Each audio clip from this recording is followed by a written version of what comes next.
नमस्ते दोस्तों, welcome back to another soulful episode of Safar with Aditya. अगर आपने पार्ट 1 और पार्ट 2 नहीं देखा तो पहले वो जरूर चेक करो।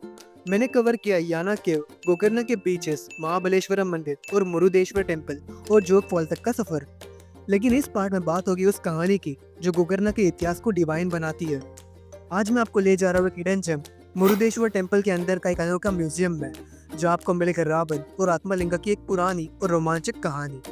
ये कहानी सिर्फ माइथोलॉजी नहीं बल्कि इस जगह का स्पिरिचुअल एसेंस भी है और देखने लायक है कि किस तरह एक स्टोरी विजुअल्स के जरिए जिंदा की गई है। तो चलिए स्पिरिचुअल सफर को और आगे बढ़ाते हैं।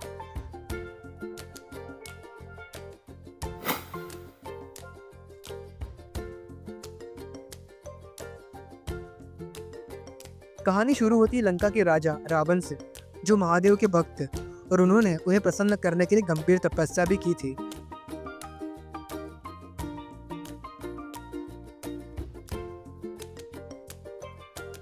रावण की तपस्या से प्रभावित होकर भगवान शिव ने उन्हें वरदान दिया, आत्मलिंगम। लेकिन इसमें एक शर्त थी, अगर रावण ने उस आत्मलिंग को जमीन पर रख दिया तो वो वही स्थिर हो जाएगा और फिर कभी नहीं हिलेगा। रावण ने सोचा कि मैं इस आत्मलिंग को लंका ले जाऊंगा ताकि मेरी शक्ति और भी बढ़ जाए और लंका अमर बन जाए।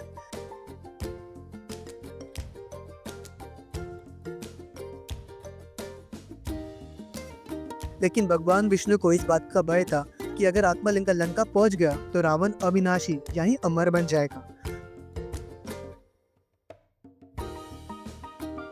तो भगवान विष्णु ने एक माया रचना की। उन्होंने अपनी शक्ति से आसमान में शाम का माहौल क्रिएट कर दिया, जैसे लगने लगा कि दिन ढल गया हो, क्योंकि रावण हर शाम अपनी संध्या वंदन करता था, यानी कि इवनिंग पूजा। वो अपनी पूजा करने के लिए रुक गया।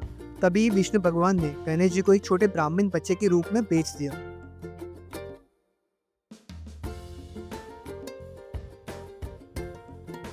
रावण ने गणेश जी को ब्राह्मण बच्चा समझकर कहा कि वो पूजा पूर्ण करने तक लिंग को पकड़ ले। तब गणेश जी ने रावण से पास आकर कहा, मैं तुम्हारा लिंग थोड़ी देर के लिए पकड़ लेता हूँ, लेकिन अगर मैंने तुम्हें 3 बार बुलाया और तुम नहीं आए तो मैं इसे यही रख दूंगा। रावण मंत्र जाप में बिजी हो गया। गणेश जी ने 3 बार आवाज लगाई। जब रावण नहीं आया तो गणेश जी ने आत्मलिंग को गोकर्ण की धरती पर रख दिया। जब रावण वापस आया, उसने गुस्से में आत्मलिंग को उठाना चाहा, लेकिन वो हिलाया भी न जा सका। गुस्से में आकर उसने ये लिंग को तोड़ दिया और लिंग का शेप एक गाय के कान की तरह हो गया। इसीलिए इस जगह का नाम पड़ा गोकर्ण। गो मतलब गाय और कर्ण मतलब कान। और यही आत्मलिंग आज भी महाबलेश्वर टेम्पल में स्थित है। इसे सुबह 9 बजे तक स्पर्श करने की अनुमति होती है। इसके बाद सिर्फ दर्शन ही होते हैं। ये कहानी सिर्फ इतिहास नहीं, एक भक्ति और विश्वास का प्रमाण है। और गोकर्ण की धरती इस दिव्य घटना की साक्षी बनी हुई है। इस म्यूजियम में ये कहानी बहुत ही सुंदर तरीके से दर्शाई गई है। मैं आपको हाईली रिकमेंड करूंगा कि आप यहाँ आकर इसका अनुभव जरूर लें। जब रावण ने आत्मलिंग को जोर से तोड़ने की कोशिश की तो उसके 5 पार्ट अलग अलग जगहों पर गिर गए और उन जगहों पर मंदिर बन गए। पहला है महाबलेश्वर मंदिर, दूसरा मुरुदेश्वर मंदिर, तीसरा सजेश्वर मंदिर, चौथा धारेश्वर मंदिर और 5वां गुणमंतेश्वर मंदिर। तो दोस्तों, ये था हमारा गोकर्ण सीरीज का पार्ट 3।